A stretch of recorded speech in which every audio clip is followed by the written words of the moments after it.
Hello everyone, welcome to admission updates. UP NEET UG 2021 counselling registration start हो चुका है और उसका कंप्लीट शेड्यूल ये रहा, ऑफिशियल वेबसाइट पे अवेलेबल है।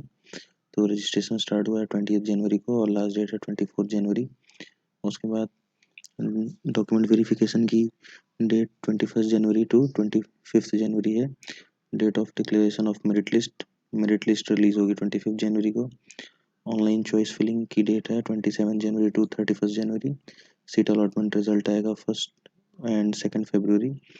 And date for downloading allotment letter release हो जाएगा 2 फरवरी टू 5 फरवरी। अब जो सीट रजिस्ट्रेशन करने का प्रोसेस है वो यहाँ पे एक्सप्लेन किया गया है। रजिस्ट्रेशन करने के लिए आपको upneet.gov.in पे जहाँ विजिट करके आप अपने आप को रजिस्टर कर सकते हैं। उसके लिए आपको 2000 रुपये डिपॉजिट करना होगा as a registration fee. Registration करने के बाद आपको नोडल सेंटर सेलेक्ट करना है और उस नोडल सेंटर पे जाके आप अपना ओरिजिनल डॉक्यूमेंट वेरीफाई करवा सकते हैं। डॉक्यूमेंट वेरिफिकेशन के बाद सिक्योरिटी डिपॉजिट आपको जमा करना है 30,000 रुपये गवर्नमेंट सीट के लिए और 2 लाख रुपये प्राइवेट मेडिकल सीट के लिए और 1 लाख रुपये है प्राइवेट डेंटल सीट के लिए बैंक ड्राफ्ट के फॉर्म में। और ड्राफ्ट जो है वो director general medical education and training UP Lucknow के नाम पे बना हुआ होना चाहिए। उसके बाद अगर कोई candidate government state quota seat के लिए एलिजिबल है तो वो गवर्नमेंट और प्राइवेट मेडिकल डेंटल सीट के लिए भी पार्टिसिपेट कर सकता है और उसके लिए उन्हें सिक्योरिटी फ़ी सबमिट करना होगा बैंक ड्राफ्ट के फॉर्म में, जो है 2 लाख रुपए का ड्राफ्ट होना चाहिए और 1 लाख रुपए का डीडी होना चाहिए।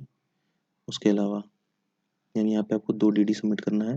पहला डीडी होगा वो सिक्योरिटी फ़ी होगा 2 लाख रुपए और दूसरा डीडी होगा 1 लाख रुपए का।